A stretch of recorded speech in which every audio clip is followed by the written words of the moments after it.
Shawl आणि स्मृतिचिन्ह देऊन आमदार अतुल भातखळकरजी, कांदिवली पूर्व विधानसभेचे अध्यक्ष अप्पा बेलवलकर आणि आपल्या सगळ्यांच्या वतीने आमदार साहेब या ठिकाणी 5 एकराच्या मोकळ्या भूखंडावरती लोकनेते गोपीनाथ मुंडे उद्यानाची निर्मिती केली। ज्या उद्यानामध्ये आंतरराष्ट्रीय दर्जाचं स्केटिंग ग्राउंड आकर कहेंगे अतुल जी को मुझे, तो हम एक रास्ता निकाल देंगे और फिर बाद में जो आप लोगों को अच्छी तरह से हम स्थानांतरित कर सके और आपका किसी भी प्रकार से नुकसान न हो, इससे गारंटी भारतीय जनता पार्टी लेती है। और मंगल प्रभात जी के सामने भी मैं कहता हूँ, मंगल जी आप सारे लोगों को एक बार आपके ऑफिस में बुलाकर एक ज्वाइंट मीटिंग करके अगर उसका रास्ता निकालते तो एक लोखंड वाले के लोगों के लिए एक अच्छा एक नया रास्ता का हम भेंट 2023 आने के पहले, मैं बहुत जवाबदारी के साथ मैं कहता हूँ, 2023 आने के पहले लोग पैदल जाए या तो छोटे मोटे स्कूटर मोटरसाइकिल वहाँ से लेके जाए, हम एक सिस्टम बनाएंगे क्योंकि वहाँ के लोगों को भी परेशानी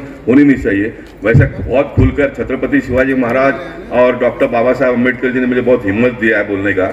इससे छोटे रास्ते में भी गाड़ियाँ आती जाती है, इससे छोटे रास्ते में भी, हाँ, क्योंकि मैं वहाँ एक और यहाँ एक बोलने का काम नहीं करता हूँ। तो ये तो रास्ता अभी जो है वो बड़ा है, अगर हम सब लोग मिलकर एक प्रेम भाव से उसको खोलते हैं तो बड़ा एक सुविधा लोगों को होगा। ये करते हैं तो मैं मानता हूँ कि आज का मेरे कार्यक्रम का इसका अतुल जी के अभिनंदन करते हुए, मुझे अगर किसी काम के लिए भगवान ने और अतुल जी ने यहाँ पर बुलाया तो ये काम अगर हो जाता तो मैं भी बड़ा प्रसन्नता महसूस करूँगा। मैं सभी पार्टी के कार्यकर्ताओं से, सभी यहाँ पर उपस्थित हैं, उनसे निवेदन करूँगा हम सब लोग मिलकर आने वाले दिनों में समाज का और बेहतर ढंग से कैसा काम कर सके उसके लिए प्रयास करेंगे। मैं फिर एक बार आप सबकी ओर से, मेरी ओर से, पूरे भारतीय जनता पार्टी की ओर से अतुल जी का अभिनंदन करता हूँ।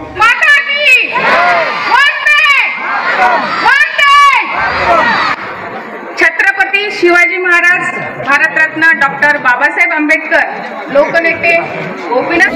स्वागत करना देते हैं। जयंती के पूर्व संध्या में अतुल भातखळकर जी, हमारी नगर सेविका सुरेखा पाटिल जी ने प्रयास करते हुए एक 5 एकड़ का बहुत बड़ा उद्यान विकसित किया, जिसका उद्घाटन मुंबई शहर के पालक मंत्री सम्मान्य मंगल प्रभात गौड़ा जी ने किया।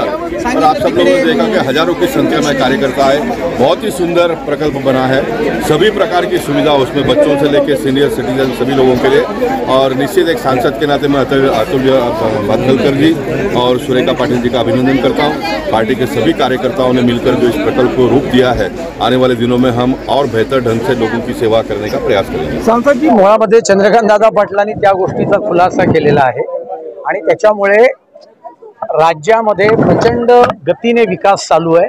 त्याच्यामुळे विरोधक हे अशा प्रकारचे खोटे-नाटे आरोप करतायत आणि त्याच्यामुळे मला असं वाटतं की या सगळ्याला उत्तर आम्ही जनतेचा विकास करूनच देऊ।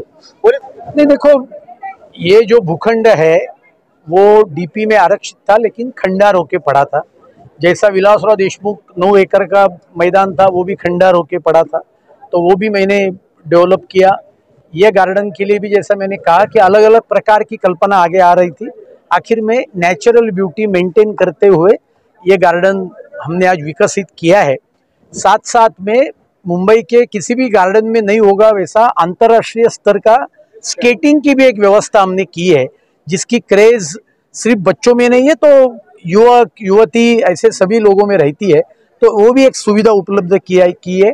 एमपी थिएटर का भी हमने उधर निर्माण किया है कि यहाँ के सभी लोग कुछ न कुछ कार्यक्रम वहाँ कर सकते हैं। और उसके लिए मुझे लगता है कि जो लोगों को हक की बात है वो हमने देने का काम किया है और इसके लिए मैं बहुत इसके लिए समाधानी हूँ। और उसको हमने हमारे नेता स्वर्गीय गोपीनाथ मुंडे जी का नाम, किसके लिए गार्डन में जाने, नहीं, गार्डन में जाने के लिए, आने के लिए कोई किसी प्रकार का चार्ज नहीं है, क्योंकि वो महानगर पालिका की पॉलिसी है और इसके लिए उसमें कोई चार्ज का सवाल आता ही नहीं।